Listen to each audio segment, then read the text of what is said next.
ताकि कोई और घर ना उजड़ जाए, ताकि कोई और घर खाली ना हो जाए।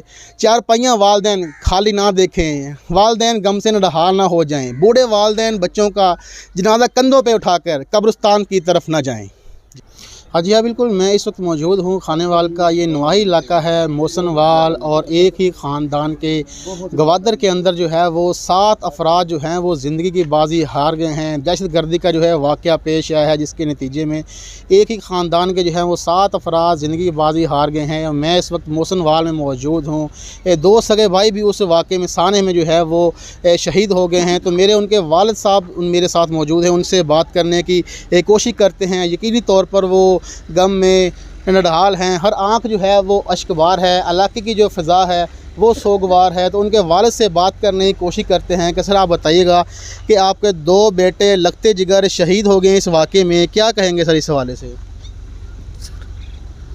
क्या कह सकता, जो अल्लाह की मर्ज़ी है जी।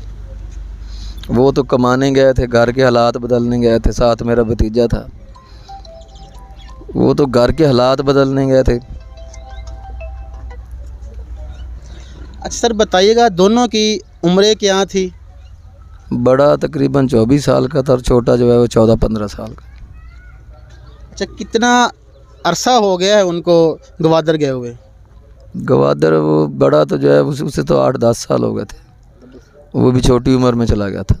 और जो छोटा है वो भी 4-5 माह हो गए उसको गए हुए। अभी आया था, 15 दिन रह के गया, 3 दिन हो गए थे गए पहुँचे वहाँ। अच्छा, हुकूमत की जानिब से या इंतज़ामिया की जानिब से आपसे रब्ता किया गया है? नहीं जी, कोई रब्ता नहीं, कभी अभी तक किसी ने कोई रब्ता नहीं किया। उधर मैयत के साथ भी जो है डेड बॉडीज़ के साथ भी हमारे अपने जो हैं भाई हैं, चाचाजाद भाई, वो आ रहे हैं। हुकूमती नुमाइंदे ने अभी तक कोई बात नहीं हमारी किसी से भी। अच्छा, असद और हसीब ने आखिरी बार कब बात की आपसे? रात की 2 घंटे बाद, रोज़ाना रात को करते थे अपनी वालदा से, बहनों से 2 घंटे 2.5 घंटे वो बातें करते थे। मेरे साथ तो सारा दिन राब्ते में रहते थे, और घर में शाम को जब दुकान बंद करते थे उसके बाद वो अपनी बहनों से, अपनी वालदा से बातें करते थे जब फारिग होते थे। अच्छा जी, कोई हुकूमत से मुतालबा करेंगे इस हवाले से? मैं मुतालबा नहीं है जी मेरी वज़ीर आज़म पाकिस्तान से अपील है। अभी नौशकी वाला वाक़या भी ताज़ा है, अभी उसमें भी मेरे ख्याल है 7 अफराद मारे गए थे, वो भी पंजाबी थे। मेरी ये अपील है कि तमाम पंजाबियों को वहाँ से निकाल लें और उन्हें पंजाब में ही रोज़गार मुहैया करें, ताकि किसी का भाई, किसी का बेटा, कोई माँ ना रोए, कोई बाप ना रोए।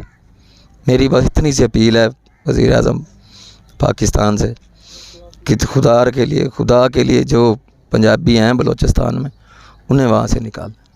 अच्छा, अगर पंजाब में या पाकिस्तान में आपको यहाँ पंजाब में अगर रोज़गार मिलता तो क्या आपके बेटे गवादर जाते? नहीं जाते, उन्होंने काम भी वहीं सीखा है। उनका चचा था जो फौत हो गया, साजिद का वालिद, उसी ने उन्हें काम भी सिखाया, उसी ने वहाँ दुकानें बना कर दी हैं। किस काम से वो मुंसलिक थे जी? वो हजाम का काम करते। कितने अरसे से काम?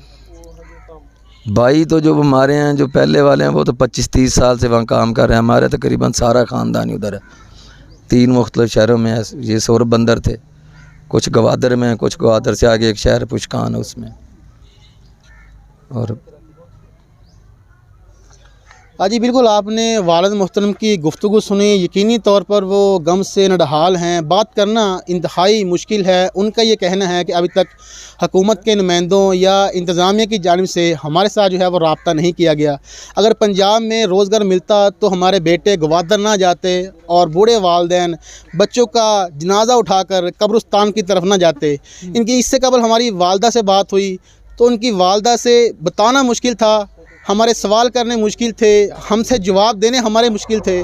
लेकिन इंतहाई अफसोसनाक ये वाक़या मोहसिनवाल के अंदर पेश आया है।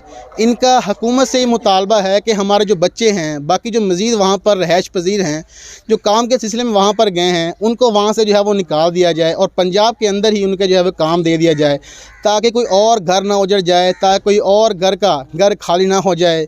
चारपाइयाँ वालदैन खाली ना देखें, वालदैन गम से नढहाल ना हो जाएँ, जाएं। बूढ़े वालिदैन बच्चों का जनाजा कंधों पे उठाकर कब्रिस्तान की तरफ ना जाएं। जी।